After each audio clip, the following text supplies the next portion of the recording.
தமிழ்நாட்டில் கோடை வெப்பம் அதிகரிக்க தொடங்கியிருக்கும் நிலையில் சில இடங்களில் மழை பெய்து பூமியை குளிர்வித்தது.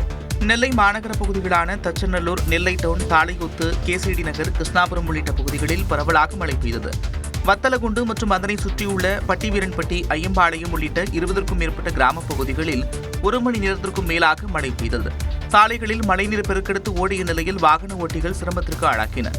திண்டுக்கல், சின்னாளப்பட்டி, பிள்ளையார்நத்தம், பள்ளப்பட்டி, சாதிகவுண்டன்பட்டி, பெருமாள் கோவில்பட்டி உள்ளிட்ட பகுதிகளில் மிதமான சாரல் மழை பெய்தது. கொடைக்கானல் மற்றும் அதன் சுற்றுவட்டார பகுதிகளில் நீண்ட நாட்களுக்கு பிறகு இடியுடன் கூடிய மிதமான மழை பெய்தது. திருவாரூர் மாவட்டம் முத்துப்பேட்டை சுற்றுவட்டார பகுதிகளில் 1 மணி நேரத்திற்கும் மேலாக காற்றுடன் கூடிய மழை பெய்த நிலையில் விவசாயிகள், பொதுமக்கள் மகிழ்ச்சியடைந்தனர். கிருஷ்ணகிரி மாவட்டத்தில் ஜவடகிரி, தேன்கனிக்கோட்டை, ஓசூர் ஆகிய பகுதிகளில் ஆலங்கட்டி மழை பெய்ததால் மக்கள் உற்சாகமடைந்தனர்.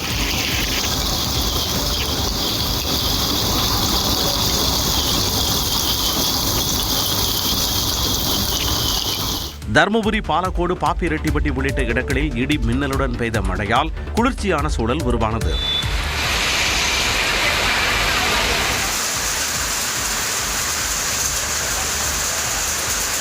பெரம்பலூரில் இரவு நேரத்தில் பெய்த மழையால் குளிர்ச்சியான சூழல் நிலவியது.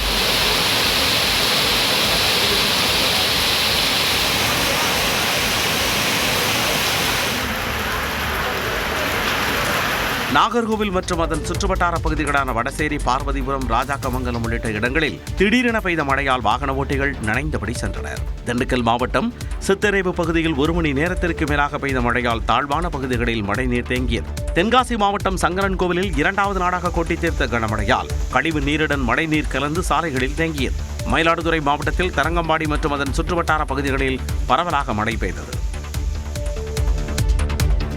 சென்னை உள்ளிட்ட பகுதிகளில் இரவு நேரத்தில் இடி மின்னலுடன் மழை பெய்ததால் இதமான சூழல் நிலவுகிறது. கோடை காலம் தொடங்கும் முன்னரே வெயிலின் தாக்கம் அதிகரித்துள்ளது. இந்நிலையில் சென்னையில் நேற்றிரவு இடி மின்னலுடன் மழை பெய்தது. கோடம்பாக்கம், சூளைமேடு, வடபழனி, வளசரவாக்கம், போரூர், ராமபுரம் உள்ளிட்ட பகுதிகளில் மழை பெய்ததால் இதமான சூழல் நிலவுகிறது. இதனால் மக்கள் மகிழ்ச்சியடைந்துள்ளனர். சென்னை புறநகரான அம்பத்தூர், ஆவடி சுற்றுவட்டாரங்களில் இடி மின்னல் மற்றும் சூறை காற்றுடன் மழை பெய்தது. இதேபோன்று திருவள்ளூர் மாவட்டத்தின் நகர் பகுதிகள் வெங்கத்தூர், மணவாள் நகர், ஈக்காடு, காக்கலூர், புட்லூர், மேல்நல்லாத்தூர், போலிவாக்கம் உள்ளிட்ட பகுதிகளில் நள்ளிரவு நேரத்தில் பலத்த காற்று மற்றும் இடி மின்னலுடன் மழை கொட்டியது.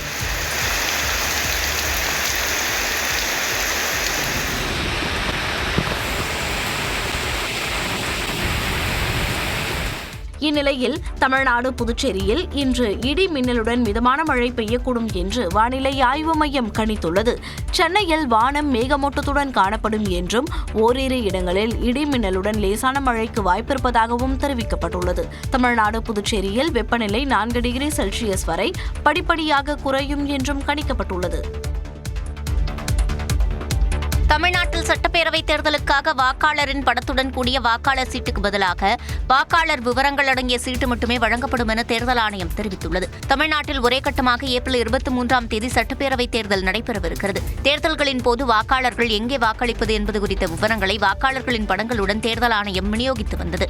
இந்நிலையில் இந்த முறை வாக்காளர் படங்களுடன் கூடிய சீட்டுக்கு பதிலாக வாக்காளர் தகவல் சீட்டு மட்டுமே வழங்கப்படும் என தேர்தல் ஆணையம் தெரிவித்துள்ளது. அதே நேரத்தில் வாக்காளர் தகவல் சீட்டு வாக்குப்பதிவு செய்வதற்கான அடையாள ஆவணமாக ஏற்றுக்கொள்ளப்படாது என்றும் வாக்காளர் அடையாள அட்டை அல்லது ஆதார், பாஸ்போர்ட், பான் கார்டு, புகைப்படத்துடன் கூடிய ஓய்வூதிய ஆவணம் உள்ளிட்ட புகைப்படத்துடன் கூடிய 12 ஆவணங்களை காட்டி வாக்காளர்கள் வாக்களிக்கலாம் எனவும் தேர்தல் ஆணையம் தெரிவித்துள்ளது. வாக்காளர் அட்டை உள்ளிட்ட எந்த ஆவணம் இருந்தாலும் வாக்காளர் பட்டியலில் பெயர் இல்லாவிட்டால் வாக்களிக்க முடியாது என்றும் தெரிவிக்கப்பட்டுள்ளது. போடி தொகுதிக்கான வேட்பாளருக்காக முன்னாள் முதலமைச்சர் ஓ பன்னீர்செல்வத்தை இந்நாள் முதலமைச்சர் மு க ஸ்டாலின் நேர்காணல் செய்தார். திமுகவின் வேட்பாளர் தேர்வுக்கான நேர்காணலில் ஓ பன்னீர்செல்வம் உள்ளிட்டோர் பங்கேற்றனர். சட்டப்பேரவைத் தேர்தலில் திமுக சார்பில் போட்டியிட விருப்ப மனு அளித்தவர்களிடம் சென்னை அண்ணா அறிவாலயத்தில் முதலமைச்சர் ஸ்டாலின் 2வது நாளாக நேர்காணல் நடத்தினர். இதில் நெல்லை, தூத்துக்குடி, தென்காசி, கன்னியாகுமரி, மதுரை, தேனி, விருதுநகர், ராமநாதபுரம் மற்றும் சிவகங்கை மாவட்டங்களைச் சேர்ந்தவர்கள் பங்கேற்றனர். அமைச்சர்கள் KKSSR ராமச்சந்திரன், தங்கம் தென்னரசு, மூர்த்தி, பழனிவேல் தியாகராஜன், ராஜகண்ணப்பன், பெரிய கருப்பன் உள்ளிட்டோர் பங்கேற்றனர். மேலும் அண்மையில் திமுகவில் இணைந்த முன்னாள் முதலமைச்சர் ஓ பன்னீர்செல்வம், அவரது மகன் OP ரவீந்திரநாத் ஆகியோரிடமும் நேர்காணல் நடைபெற்றது. மாவட்ட மக்கள் ஏற்கனவே மீண்டும் தமிழகத்தில் தளபதியுடைய ஆட்சிதான் வர வேண்டும் என்று நல்ல முடிவெடுத்து விட்டார்கள் என்பதை என்னுடைய தேர்தல் கால சுற்றுப்பயணத்தில் நான் நன்றாக தெரிந்து கொண்டேன் என்பதை தெரிவித்துள்ளேன். தேனி அதிமுக கோட்டைங்கிறது மாறிடுச்சா சார்? எப்படி இருக்கு களத்தில்? அதிமுகவே இப்போ இல்லை. இந்நிலையில் தேனி திமுக கோட்டையாக மாறும் என திமுக எம்பி தங்க தமிழ்ச்செல்வன் தெரிவித்துள்ளார். இப்போ திமுக கோட்டையாக தான் மாறும். 4 தொகுதியுமே திமுக தான் ஜெயிக்கும். நல்ல கூட்டணி, திட்டங்கள் மக்களுக்கு போய் சேர்ந்திருக்கு. அதிமுகவுடன் கூட்டணி அமைத்த அமமுகவிற்கும் இந்த தேர்தல் பின்னடைவை தரும் என தங்க தமிழ்ச்செல்வன் கூறினார். வரும் சட்டமன்ற தேர்தலில் திமுக கூட்டணியில் இந்திய கம்யூனிஸ்ட் கட்சிக்கு 5 தொகுதிகள் ஒதுக்கப்பட்டுள்ளன. சென்னை அண்ணா அறிவாலயத்தில் திமுக தொகுதி பங்கீடு பேச்சுவார்த்தை குழுவை இந்திய கம்யூனிஸ்ட் கட்சியின் மாநில செயலாளர் வீரபாண்டியன், மூத்த தலைவர் முத்தரசன் ஆகியோர் சந்தித்து பேசினர். ஏற்கனவே 3 கட்ட பேச்சுவார்த்தை நடைபெற்ற நிலையில் 4ஆம் கட்ட பேச்சுவார்த்தையில் தொகுதி பங்கீடு இறுதி செய்யப்பட்டது. அதன்படி கடந்த முறை இந்திய கம்யூனிஸ்ட் கட்சிக்கு 6 தொகுதிகள் ஒதுக்கப்பட்ட நிலையில் தற்போது 5 இடங்கள் ஒதுக்கப்பட்டுள்ளன. பல்வேறு கட்சிகள் இணைந்திருக்கிற காரணத்தினால் நாங்கள் உட்பட எல்லோரும் குறைத்துக் கொள்கிறோம். எனவே நீங்கள் ஒத்துழைக்க வேண்டும் என்று அவர் கேட்டுக்கொண்டார்.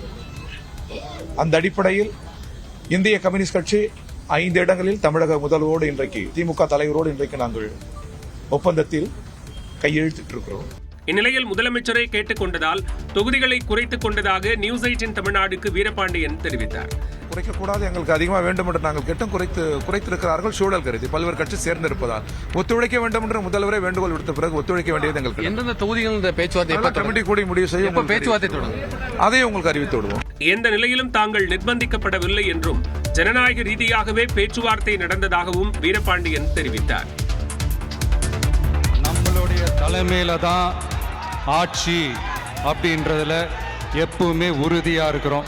தேசிய ஜனநாயக கூட்டணியில் தாவேக்கு இணைய இருப்பதாக தகவல்கள் பரவிய நிலையில் அதனை மறுத்துள்ள விஜய் அது வதந்தி என்று கூறி முற்றுப்புள்ளி வைத்துள்ளார். மாமல்லபுரத்தில் உள்ள தனியார் நட்சத்திர விடுதியில் தாவேக்கு சார்பில் இஃப்தார் நோன்பு திறப்பு நிகழ்ச்சி நடைபெற்றது. இதில் பங்கேற்ற தாவேக்கு தலைவர் விஜய் சிறப்பு தொழுகையில் ஈடுபட்டார்.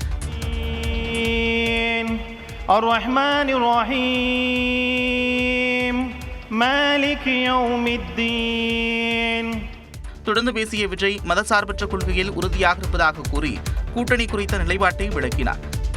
இந்த கூட்டணி அந்த கூட்டணிலாம் சேர போறாரு அப்படின்ட்டு ஒரு பொய்யான ஒரு பிரச்சாரத்தை பண்ணிக்கிட்டு இருந்தாங்க. அரசியலில் யாருக்காகவும் எதுக்காகவும் எந்த விதமான ஒரு சமரசமும் நாம் வச்சுக்க போறது எல்லாம் அந்த பேச்சுவார்த்தையே கிடையாது. எல்லாம் வல்ல இறைவனின் அருளால் நாம நினைச்ச டார்கெட்டை நம்மளால நிச்சயமா அடைய முடியும். இதன் மூலம் தமிழ்நாட்டில் 4 முனை போட்டி என்பதை விஜய் உறுதி செய்துள்ளார். யாரும் சேர்த்துக் கொள்ளவில்லை என்றால் தனித்துதான் நிற்க வேண்டும் என்று தாவேகா கூட்டணி நிலைப்பாடு குறித்து முன்னாள் அமைச்சர் ராஜேந்திர பாலாஜி சாடியுள்ளார். அதிமுக தேர்தல் விளம்பர குழுவில் இடம்பெற்றுள்ள அவர் அதிமுக பொதுச் செயலாளர் எடப்பாடி பழனிசாமியை சென்னை பசுமை வழிச்சாலையில் உள்ள இல்லத்தில் சந்தித்து ஆலோசனை மேற்கொண்டார். பின்னர் செய்தியாளர்களிடம் பேசிய ராஜேந்திர பாலாஜி தமிழக வெற்றிக் கழக தலைவர் விஜய் தனித்து போட்டியிடுவதே சிறந்தது என குறிப்பிட்டார். அதிமுக தலைவர்கள் யாரும் அவர்கிட்ட போய் பேச்சுவார்த்தை நடத்தலையே, அவங்ககிட்ட போய் யாரும் பேச்சுவார்த்தை நடத்தல. தனித்த நீங்க ஒருத்தருமே போலாம், தனித்தா நிக்கணும். தற்போதைய திமுக ஆட்சியின் மீதான மக்களின் வெறுப்பு அனைத்தும் வரும் தேர்தலில் அதிமுக மீதான பாசமாக மாறும் என்றும் ராஜேந்திர பாலாஜி தெரிவித்தார். இதனிடையே மதசார்பற்ற கொள்கையில் சமரசம் இல்லை என தாவேகா தலைவர் விஜய் தெரிவித்துள்ள நிலையில் திருப்பரங்குன்றம் விவகாரத்தில் அவர் ஏன் கருத்து தெரிவிக்கவில்லை என்று இந்திய யூனியன் முஸ்லீம் லீக் கட்சியின் முன்னாள் எம்எல்ஏ அபுபக்கர் கேள்வி எழுப்பியுள்ளார். விஜய் அவர்களை பொறுத்த வரைக்கும் இவ்வளோ அவசரப்பட்டு ஒவ்வொரு நடவடிக்கைகளை செய்வதுங்கிறது ஒரு மெச்சூர்டு பொலிட்டீஷியனாக தெரியல. மக்கள் பிரச்சனைகளில் கருத்து கூற விஜய் அஞ்சுவதாகவும் அபுபக்கர் விமர்சித்தார்.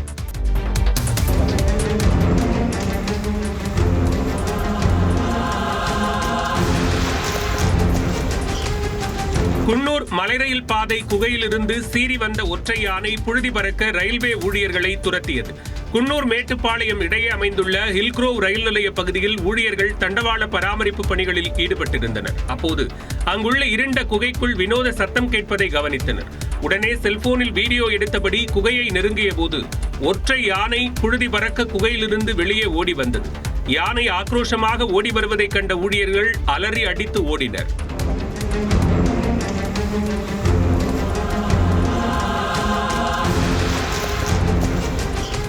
ரயில்வே ரயில்வே ஊழியர்கள் பாதுகாப்பான இடங்களுக்கு சென்றதை அடுத்து ஆக்ரோஷம் தணிந்து தண்டவாளத்தை விட்டு இறங்கிய யானை வனப்பகுதிக்கு சென்றது. காப்புக்காடு மற்றும் மலை ரயில் பாதைகளில் வனவிலங்குகளின் நடமாட்டம் அதிகம் இருப்பதால் எச்சரிக்கையோடு பணியாற்றுமாறு ரயில்வே ஊழியர்களுக்கு வனத்துறை அறிவுறுத்தியுள்ளது. தமிழ்நாட்டில் பறிமுதல் செய்யப்பட்டுள்ள 42 லட்சம் ரூபாய் மதிப்புள்ள பணம் மற்றும் பொருட்களில் இலவசம் உள்ளிட்ட பொருட்கள் மட்டும் 20 கோடி ரூபாய்க்கு மேல் என தேர்தல் ஆணையம் தெரிவித்திருக்கிறது. தமிழ்நாட்டில் இதுவரை சுமார் 42 கோடி ரூபாய் மதிப்பிலான பணம் பொருட்களை பறிமுதல் செய்திருப்பதாக தலைமை தேர்தல் அதிகாரி அர்ச்சனா பட்நாயக் தெரிவித்துள்ளார். தேர்தல் நடத்தை விதிகள் அமலுக்கு வந்ததை அடுத்து மாநிலம் முழுவதும் தேர்தல் பறக்கும் படையினர் தீவிர சோதனையில் ஈடுபட்டுள்ளனர். அந்த வகையில் திருவள்ளூர் மாவட்டம் செம்பரம்பாக்கத்தில் இருசக்கர வாகனத்தில் கொண்டு செல்லப்பட்ட சுமார் 27 லட்சம் ரூபாய் பணத்தை பறக்கும் படையினர் பறிமுதல் செய்தனர். திருவண்ணாமலை மாவட்டம் வேடானந்தல் கிராமத்தில் உரிய ஆவணங்கள் இன்றி கொண்டு செல்லப்பட்ட 53 ஐம்பொன் சிலைகள், பித்தளை சிலைகள், சுமார் 4 லட்சம் ரூபாய் பணம் பறிமுதல் செய்யப்பட்டது. கோவை மாவட்டம் சூலூர் அருகே உரிய ஆவணங்கள் இன்றி ஆமணி பேருந்தில் கொண்டு செல்லப்பட்ட 37 லட்சம் ரூபாய் மதிப்பிலான தங்க நகைகளை சிந்தாமணி புதூர் டோல்கேட் பகுதியில் அதிகாரிகள் கைப்பற்றினர். இந்நிலையில் இதுவரை சுமார் 20 கோடி ரூபாய் மதிப்பிலான பரிசுப் பொருட்கள், 16 கோடி ரூபாய் மதிப்பிலான விலை மதிப்பற்ற உலோகங்கள், 3 கோடி ரூபாய் மதிப்பிலான போதைப் பொருட்கள் பறிமுதல் செய்யப்பட்டதாக தேர்தல் அதிகாரி அர்ச்சனா பட்நாயக் தெரிவித்துள்ளார். மேலும் 2 கோடி 37 லட்சம் ரூபாய் மதிப்பிலான பணம், 18 லட்சம் ரூபாய் மதிப்பிலான மதுபானம் என மொத்தம் 42 கோடி 62 லட்சம் ரூபாய் மதிப்பிலான பணம் பொருட்களை பறிமுதல் செய்திருப்பதாகவும் தெரிவித்துள்ளனர். கோவை மாவட்டம் சூலூர் அருகே திமுகவினர் 800 சில்வர் அண்டாக்களை பதுக்கி வைத்திருந்த குடோனுக்கு பறக்கும் படையினர் சீல் வைத்தனர். சூலூர் அருகே உள்ள இருகூர் பேரூராட்சிக்கு உட்பட்ட பகுதியில் தேர்தல் விதிமுறைகளை மீறி அரசியல் கட்சியினர் சார்பில் பரிசுப் பொருட்கள் இருப்பு வைக்கப்பட்டுள்ளதாக தேர்தல் பறக்கும் படையினருக்கு ரகசிய தகவல் கிடைத்தது. அதன் அடிப்படையில் பறக்கும் படை அதிகாரி அகிலாண்டேஸ்வரி தலைமையிலான குழுவினர் இருகூர் செல்வ விநாயகர் கோவில் அருகே உள்ள ஜின்னிங் ஃபேக்டரி குடோனில் சோதனை மேற்கொண்டனர். கலாமணி என்பவருக்கு சொந்தமான அந்த குடோனில் நடத்திய சோதனையின் போது சுமார் 800 சில்வர் அண்டாக்கள் மற்றும் பல்வேறு சில்வர் பாத்திரங்கள் அடுக்கி வைக்கப்பட்டிருந்தது கண்டுபிடிக்கப்பட்டது. முதற்கட்ட விசாரணையில் முதலமைச்சர் மு க ஸ்டாலினின் பிறந்த நாளை முன்னிட்டு பொதுமக்களுக்கு வழங்குவதற்காக இருப்பு வைக்கப்பட்டிருந்தது தெரியவந்தது. இந்த பாத்திரங்களின் மொத்த மதிப்பு சுமார் 40,000 ரூபாய் என கணக்கிடப்பட்டுள்ளது. தேர்தல் நடத்தை விதிமுறைகள் அமலில் உள்ள நிலையில் உரிய ஆவணங்களின்றி வைக்கப்பட்டிருந்த அந்த பாத்திரங்களை அதிகாரிகள் பறிமுதல் செய்து அண்டாக்களுடன் சேர்த்து அந்த குடோனுக்கு அதிரடியாக சீல் வைத்தனர். சேலம் மாவட்டத்தில் தேர்தல் விதிகளை மீறி அங்கன்வாடி பணியாளர்களுக்கு செல்போன் வழங்கப்படுவதாக குற்றச்சாட்டு எழுந்த நிலையில் அதனை மாவட்ட நிர்வாகம் மறுத்துள்ளது. சேலம் மாவட்டத்தில் அங்கன்வாடி பணியாளர்கள் உள்ளிட்டோருக்கு அரசு சார்பில் வழங்குவதற்காக ஆட்சியர் அலுவலகத்தில் செல்போன்கள் வைக்கப்பட்டிருப்பதாக தலைமை தேர்தல் அதிகாரி அலுவலகத்தில் அதிமுக எம்பி இன்பதுரை புகார் அளித்தார். மேலும் அதிமுக வழக்கறிஞர்கள் தலையிட்டதால் செல்போன் வழங்குவது நிறுத்தப்பட்டதாகவும் அவர் கூறியிருந்தார். இப்போ அந்த செல்போன்கள் அங்கன்வாடி பணியாளர் போன்ற அரசு பணியாளர்களுக்கு அரசாங்கம் கொடுத்ததா சொல்லப்படுது. சரி, அப்படி இருந்தாலும் அதை இப்போ எப்படி கொடுக்க முடியும்? நீங்கள் நோட்டிஃபிகேஷனுக்கு முன்னாடி கொடுத்துருக்கணும். அதை யாரும் கேள்வி கேட்க போகிறதில்ல. நோட்டிஃபிகேஷனுக்கு பிறகு அவ்வாறு நீங்கள் கொடுத்தீர்களானால் அது மாடல் கோட் ஆஃப் கான்டக்டுக்கு எதிரானது. இதுகுறித்து மாவட்ட நிர்வாகம் அளித்த விளக்கத்தில் அங்கன்வாடி பணியாளர்களுக்கு வழங்குவதற்காக கடந்த 13ஆம் தேதி மாலை 6 மணி அளவில் 2696 செல்போன்கள் வரப்பெற்றதாக தெரிவிக்கப்பட்டுள்ளது. கடந்த 15ஆம் தேதி தேர்தல் நடத்தை விதிகள் அமலுக்கு வந்ததால் செல்போன்கள் மாவட்ட ஆட்சியர் அலுவலக அறை எண் 204 பாதுகாப்பாக பூட்டப்பட்டு அதன் சாவி மாவட்ட தேர்தல் அலுவலகத்தில் ஒப்படைக்கப்பட்டதாக விளக்கம் அளிக்கப்பட்டுள்ளது. புகாரை தொடர்ந்து பூட்டப்பட்ட அறையை திறந்து மாவட்ட வருவாய் அலுவலர் ஆய்வு செய்ததாகவும் அதில் செல்போன்கள் எதுவும் வழங்கப்படவில்லை என்பது உறுதி செய்யப்பட்டுள்ளதாகவும் மாவட்ட நிர்வாகம் தெரிவித்துள்ளது. எனவே புகாரில் உண்மையில்லை என்றும் தேர்தல் நடத்தை விதிகள் மீறப்படவில்லை என்றும் விளக்கம் அளிக்கப்பட்டுள்ளது. என்டிஏ கூட்டணியில் தொகுதி பங்கீடு இன்னும் தொடங்கப்படாத நிலையில் இன்று காலை எடப்பாடி பழனிசாமி டெல்லி செல்கிறார். இன்று காலை 10 மணிக்கு விமானம் மூலம் டெல்லி செல்லும் அவர் மத்திய அமைச்சர் அமித்ஷாவை சந்தித்து தொகுதி பங்கீடு தொடர்பாக முக்கிய ஆலோசனை நடத்த உள்ளதாக கூறப்படுகிறது. நடப்பு மாதத்திலேயே 2வது முறையாக எடப்பாடி பழனிசாமி டெல்லிக்கு பயணம் மேற்கொள்கிறார். ஏற்கனவே மார்ச் 2ஆம் தேதி அவர் டெல்லிக்கு சென்றிருந்தார். மேலும் ஜனவரி மாதத்திலும் அவர் டெல்லிக்கு பயணம் மேற்கொண்டிருந்தார். தொகுதி பங்கீடு தொடர்பான கேள்விக்கு நேற்று பதிலளித்திருந்த பாஜக மாநில தலைவர் நயினார் நாகேந்திரன் மத்திய அமைச்சர்கள் வந்தபின் தான் அந்த பணிகள் தொடங்கும் என்றார். இதனைத் தொடர்ந்து மத்திய அமைச்சர் பியூஷ் கோயல் தமிழ்நாட்டிற்கு வருவதாக தகவல் வெளியான நிலையில் இன்று காலை எடப்பாடி பழனிசாமி டெல்லி செல்கிறார். நடிகை நயன்தாரா குறித்து அவதூறு பேசியதாக அதிமுக எம்பி சி.வி. சண்முகத்திற்கு கண்டனம் தெரிவித்துள்ள நடிகர் விஷால் தரம் தாழ்ந்து பேசி மரியாதையை கெடுத்துக் கொள்ளாதீர்கள் என வலியுறுத்தியுள்ளார். உங்களுக்கு கைத்தட்டல் வாங்குறதுக்காக இந்த மாதிரி ஒரு கொச்சமான ஒருத்தரை கொச்சப்படுத்தி நீங்க கைத்தட்டல் வாங்கணும்னு அவசியமே கிடையாது. நீங்க ஏதாவது ஒரு நல்திட்டங்கள் அறிவிச்சு நீங்க இது செய்ய போறீங்கன்னு சொல்லிட்டு கைத்தட்டல் வாங்கியிருந்தீங்கன்னா நாங்கெல்லாம் சந்தோஷப்படுவோம். You are hitting below the belt. இது ரொம்ப தப்பான ஒரு வார்த்தைகள், தப்பான ஒரு சென்டென்ஸை நீங்கள் பயன்படுத்தியிருக்கீங்க.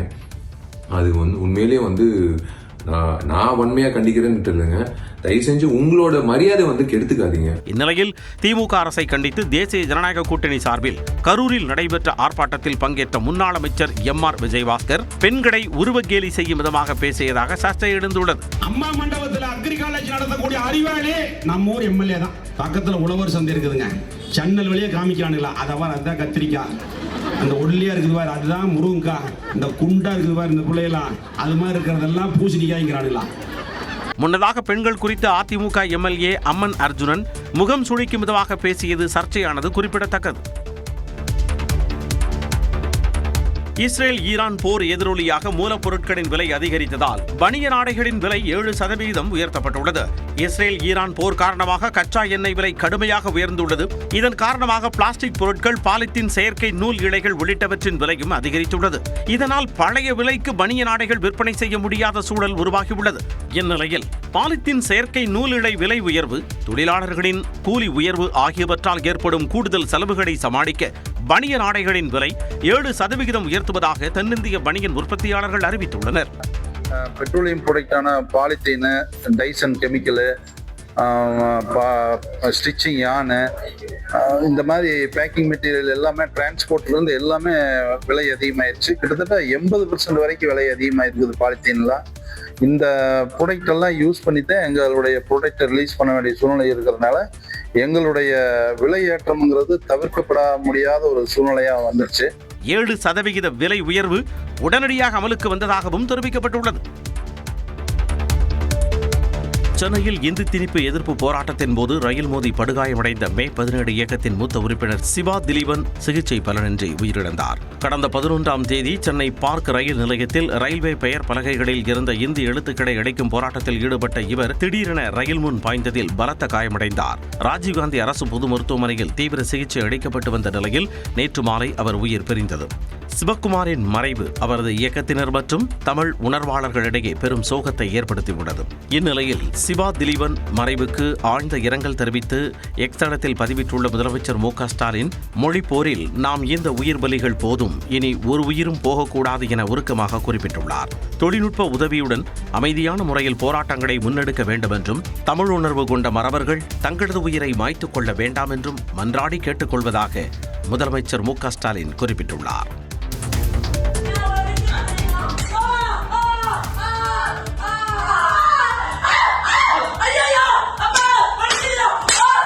மனைவியை அலுவலகத்தில் வைத்து கொடூரமாக தாக்கிய கணவர் ஆசிட் வீசி விடுவேன் என மிரட்டல் விடுத்த சம்பவம் அதிர்ச்சியை ஏற்படுத்தியுள்ளது.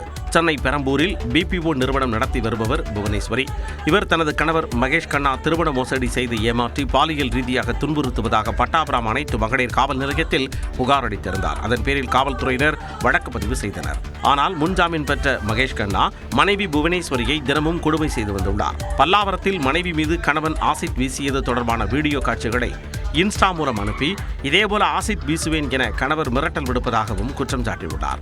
இந்நிலையில் புவனேஸ்வரியை மகேஷ் கண்ணா கொடூரமாக தாக்கி சித்திரவதை செய்யும் வீடியோ வெளியாகி அதிர்ச்சியை ஏற்படுத்தியுள்ளது.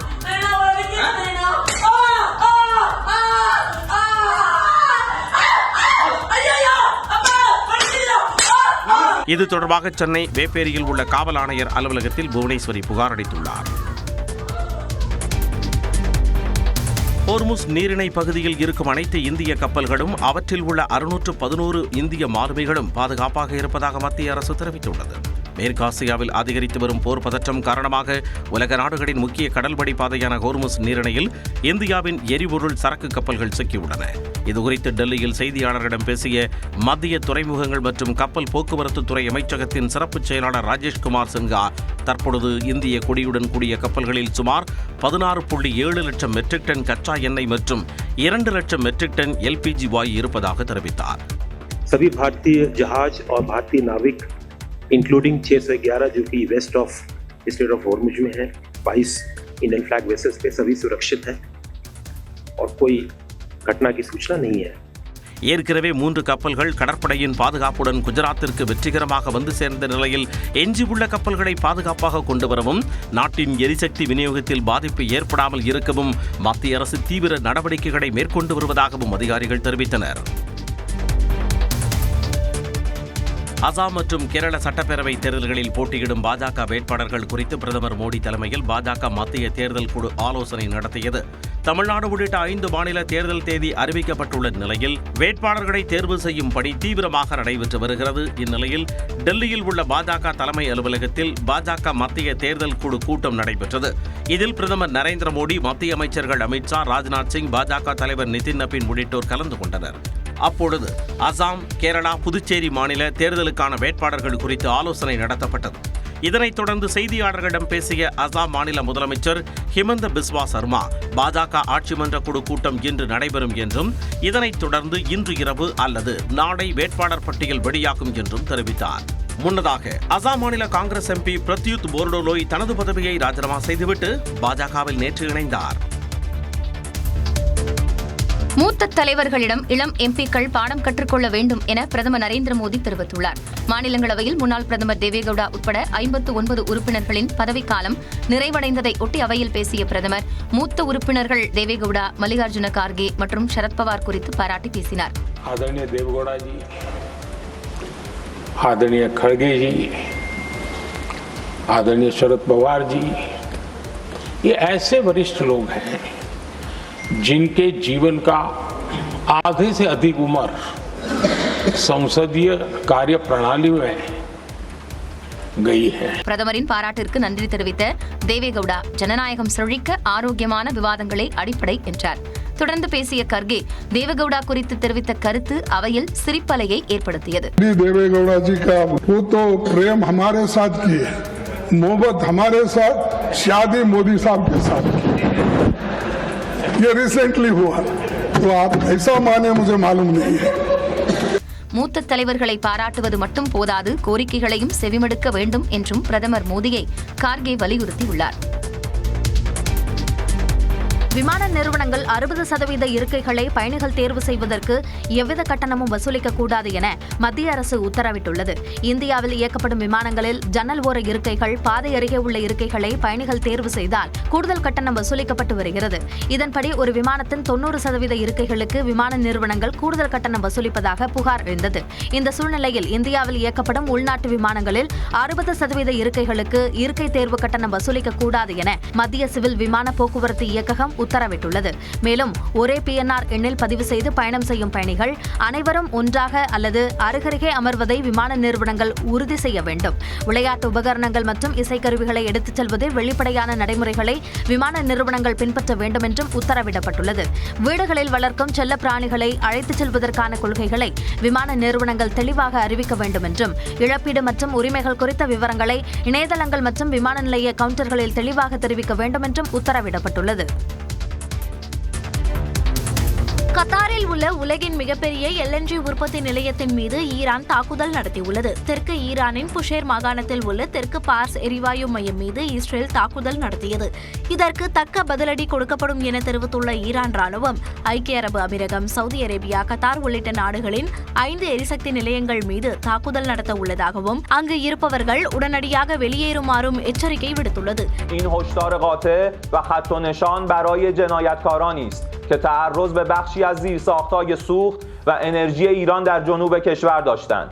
در نتیجه این اقدام زیرساخت‌های سوخت، انرژی و گاز مبدأ تهاجم در اولین فرصت در آتش می‌سوزد و به خاکستر تبدیل می‌شود. இந்நிலையில் கத்தார் நாட்டின் ராஸ் லஃபான் பகுதியில் உள்ள LNG உற்பத்தி நிலையத்தின் மீது ஈரான் வான்வழி தாக்குதல் நடத்தியுள்ளது. சர்வதேச அளவில் 5 பங்கு LNG ராஸ் லஃபான் நிலையத்திலிருந்து ஏற்றுமதி செய்யப்பட்டு வருகிறது. குறிப்பாக Exxon Mobil, Shell, Total Energies உள்ளிட்ட நிறுவனங்களுக்கு இங்கிருந்து LNG அனுப்பப்பட்டு வந்தது. இந்நிலையில் தற்போது நடந்துள்ள தாக்குதலின் தாக்கம் பெருமளவு இருக்கும் என எதிர்பார்க்கப்படுகிறது.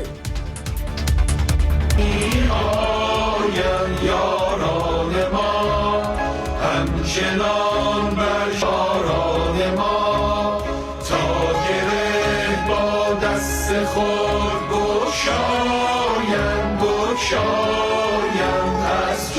இஸ்ரேல் தாக்குதலால் உயிரிழந்த ஈரான் தலைவர்களின் இறுதி ஊர்வலத்தில் கலந்து கொண்டவர்களின் காட்சிதான் இது.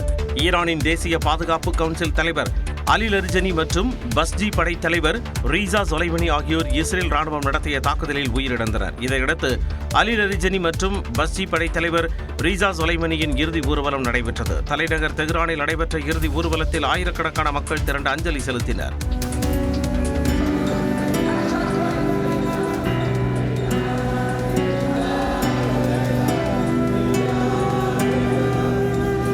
அதே நேரம் ஈரானின் உளவுத்துறை அமைச்சர் இஸ்மாயில் கதீப்பை கொன்றதாக இஸ்ரேல் ராணுவம் கூறியுள்ளது. உளவுத்துறை அமைச்சர் கொல்லப்பட்டதை ஈரானும் உறுதிப்படுத்தியுள்ளது.